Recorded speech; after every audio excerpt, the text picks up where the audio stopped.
Good morning dear students. सुप्रभात। आशा करता हूँ कि सारे बच्चे अपने घर पर होंगे। बच्चों, हमारी ऑनलाइन कक्षाएं शुरू हो चुकी है।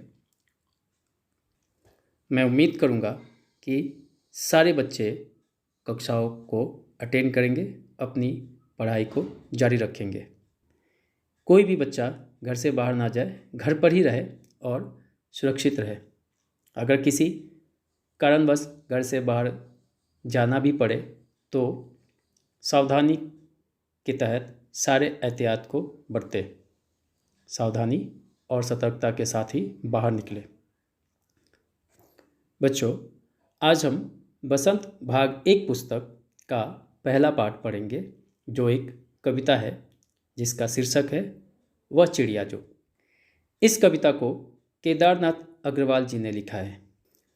इस कविता में कवि ने एक छोटी चिड़िया का जिक्र किया है जो बहुत संतोषी है, जिसे कुछ भी खाने को मिल जाए वह खाकर संतोष से जी लेती है।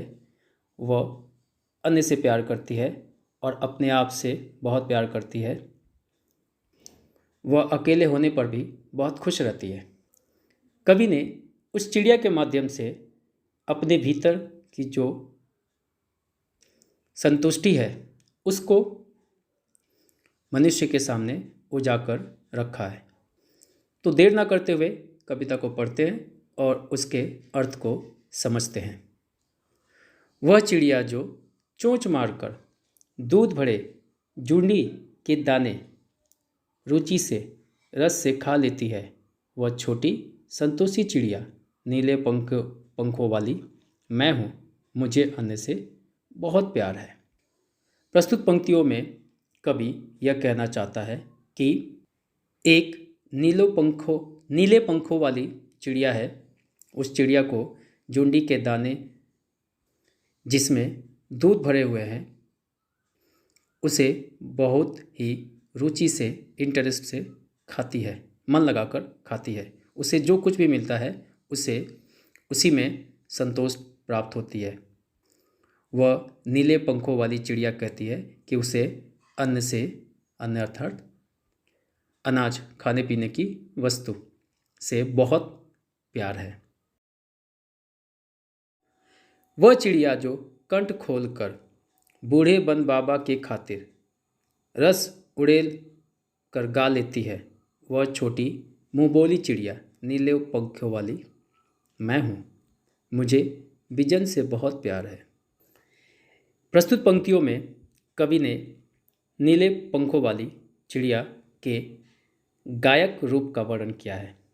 वह लिखते हैं कि वह नीली चिड़िया बूढ़े वन अर्थात बरगद के पेड़ पर बैठकर मधुर गीत गाती है, सुंदर सुंदर गीत गाती है। वह इन गीतों में रस उड़ेल देती है अर्थात भर देती है।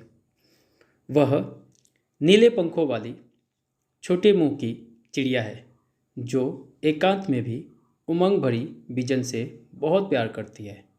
बिजन का अर्थ होता है एकांत। उसे एकांत पसंद है। उसे इसकी आवश्यकता नहीं पड़ती कि उसके साथ बहुत सारे मित्र हो। वह अकेले में भी बड़े ही संतोष से रहती है और अपने आप में खोई हुई रहती है, अपने गीतों से प्रेम करती है। वह चिड़िया जो चोंच मारकर चढ़ी नदी का दिल टटोलकर जल का मोती ले जाती है, वह छोटी गर्वीली चिड़िया नीले पंखों वाली मैं हूँ, मुझे नदी से बहुत प्यार है।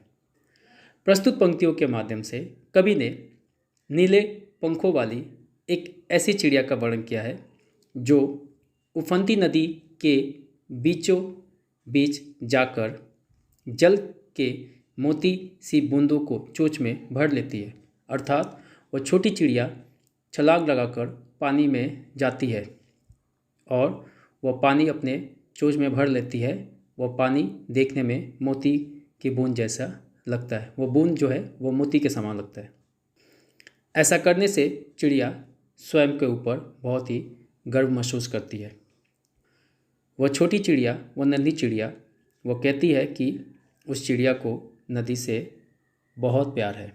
अंत में एक बार कविता का संक्षिप्त अर्थ जान लेते हैं। इस कविता में कवि ने नीले पंखों वाली चिड़िया के स्वभाव के बारे में बताया। उन्होंने बताया है कि वह चिड़िया संतोषी है, उसे अन्य से बहुत प्यार है, उसे अपने पन के साथ कंठ खोलकर पुराने घने जंगल में बेरोक बेरोक का अर्थ होता है जिसे कोई रोक ना सके, गाती है। वह मुँह बोली है, एकांत में भी उमंग और खुशी से रहती है। वह उफनती नदी के विषय में जानकर भी जल के मोती सी बूंदों को चोंच में भर लेती है। अर्थात उसे पता है कि नदी बहुत तीव्र गति से, तेज़ गति से बह रही है, फिर भी वह नदी के बीचों बीच जाती है और उसका मोती सा जल अपने चोंच में भरकर ले आती है। उसको स्वयं पर गर्व महसूस होता है। वह साहसी है, उसे नदी से लगाव है। कवि ने अपने भीतर की कल्पित चिड़िया के माध्यम से मनुष्य के महत्वपूर्ण गुणों को उजागर किया है। वास्तव में यह चिड़िया कोई चिड़िया नहीं है, बल्कि कवि के अंदर एक कल्पना मात्र है। कल्पित चिड़िया है, एक कल्पना वाली चिड़िया है, जिसके माध्यम से वे बताना चाहते हैं कि मनुष्य अपने भीतर के गुणों को जाने और अपने आप से प्रेम करे, अपने आप में संतोष रहे, अकेलेपन से प्रेम करे, संतुष्टि के साथ रहे। मेरे प्यारे बच्चों, कविता का समापन हुआ। अगर किसी छात्र को किसी भी तरह की दुविधा हो तो मुझसे संपर्क कर सकता है। धन्यवाद। सबका दिन